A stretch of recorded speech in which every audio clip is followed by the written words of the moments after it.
Hey guys, welcome back to another video. Today, I'm going to be proving to you guys how this one simple fact can guarantee Donald Trump's victory, or basically giving him a 100% chance of defeating Vice President Kamala Harris in this election. And even CNN, out of all things, have admitted this fact is true, which would significantly boost Donald Trump's chances of winning this election, which would make people like Alan Lickman pretty mad about his final prediction.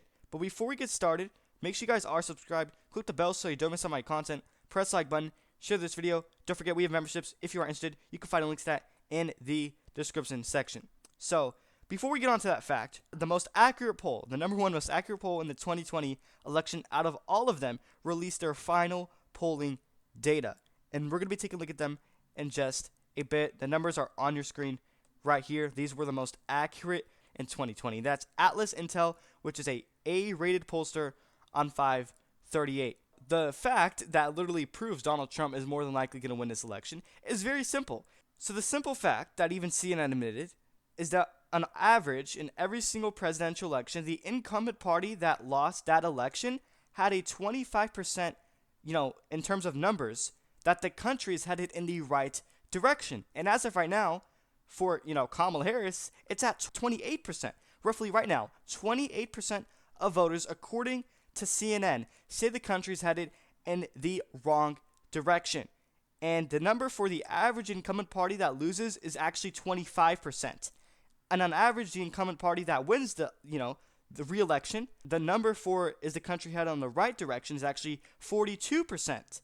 So right now for Kamala, it's obviously closer to 25 than 42%. She's at 28% in terms of is the country headed in the right or wrong direction. That one simple fact guarantees Donald Trump's victory in this election. So I'm going to be filling out the electoral map based on the most accurate poll in 2020, Atlas Intel. And it goes with the claim that this, fact proves Donald Trump is going to win the election. So as of right now, Arizona's +4 for Donald Trump, according to the most accurate pollster out of all of them in 2020 election. That's going to be considered a lean margin. You take a look at the state of Nevada, same thing, 4 points for Donald Trump. That is also lean, not looking good for Kamala Harris. And the main reason why for these big numbers for the former president is because of the Hispanic shift. A lot of them are shifting towards the right. You take a look at the state of Georgia, the deep southern state, which flipped to Biden, just like Arizona did in 2020, 2% for Donald Trump. That's also a little bit closer, but still a lean margin. And maybe Kamala can do better in the Atlanta metro area among African American voters, but she just doesn't have the enthusiasm as Biden did in the last election. Probably not going to happen. You have North Carolina +4 for Donald Trump. And this is not looking good because on the polling averages, on 538 RCP, he's only winning it by just a little under 2 points. Now, the most accurate pollster says, no, he's going to win it by more than just 2, which is the average on 538, and it's actually 4% according to the most accurate pollster. And if you're looking for a pollster to trust, not Bloomberg, which is extremely left-leaning, not Trafalgar, which is also extremely right-leaning, or, not Rasmussen, which is also right-leaning, you don't want to take a look at those pollsters. And not even Emerson, which is also highly rated. You want to take a look at the number one most accurate pollster, and that is at Atlas Intel. These are the true numbers. And I'm not saying they're going to be right, obviously. Not everyone is perfect. But in Pennsylvania, it's Trump +1 percentage point. As we all know, Pennsylvania is the tipping point state, the deciding factor of who can win this election. Right now, it's tilt, according to the most accurate pollster from 2020 for Donald Trump. And right off the bat, he already surpasses 270 electoral votes at 287 electoral votes. And both Michigan and Wisconsin are tied. No winner for Kamala, no winner, for Donald Trump. They just can't project it. It's simply tied. So the true toss-up states comes down to Michigan and Wisconsin. Those are the closest, according to the most accurate pollster, Atlas Intel. In my opinion, Wisconsin, by the way, had one of the worst polling errors out of any other state with the exception of New York in the 2020 election. On average, Biden was supposed to win it by 6. He did not get anywhere near there. He only won it by 0.6, 20,000 votes, which, keep in mind, is less of a margin than Trump's victory in the state in 2016. So considering the fact that Wisconsin had one of the worst polling errors in 2020, I do think Trump's going to win it by more, and it's showing a tie according to the most accurate pollster, I do think you'll win it by 1 to 2%. So in my opinion, that's going to be lean. But obviously, it's a tie. And then you have Michigan, which, in my opinion, I honestly don't. I won't be shocked if Kamala wins Michigan because, I mean, it's simple. It was the bluest Rust Belt state of the three in 2020 and 2016, the Obama era as well. It voted to the left of both Pennsylvania and Wisconsin by a large amount. It wasn't close. It was by almost 3 points. Meanwhile, Pennsylvania was just by 1 point. Wisconsin was decided by by under a percentage point. And so with that being said, Kamala is not even at 200 electoral votes. She's at 199.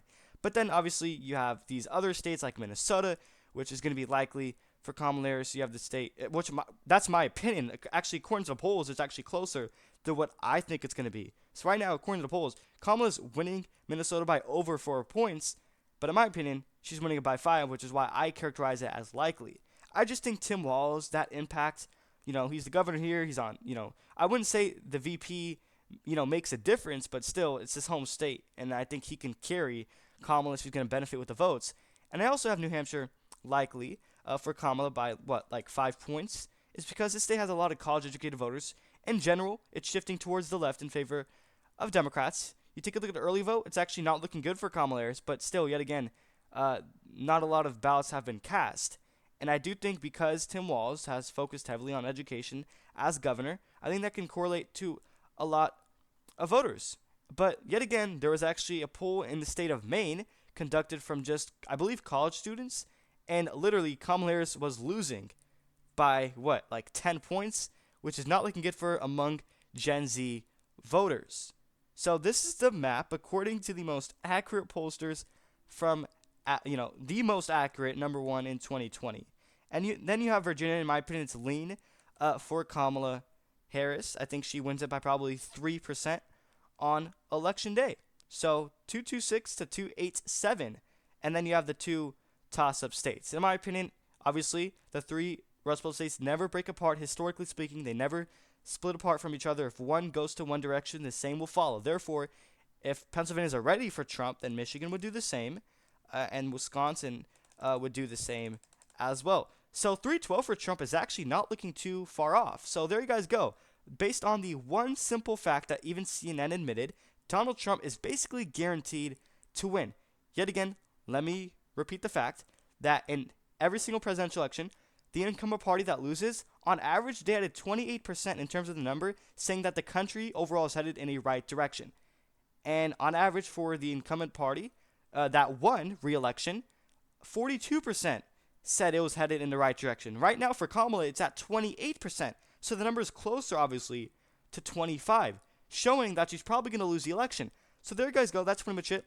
Let me know your thoughts and opinions in the comment section down below. Do you think that the one simple fact that even CNN admitted is reasonable? Why or why not? And do you trust the polls from the most accurate pollster from 2020 out of all of them, Atlas Intel? One last final reminder to subscribe, click the bell so you don't miss on my content, press the like button, share this video. Don't forget, we do have memberships. You can find links to that in the description section if you are interested. Thank you everyone for watching.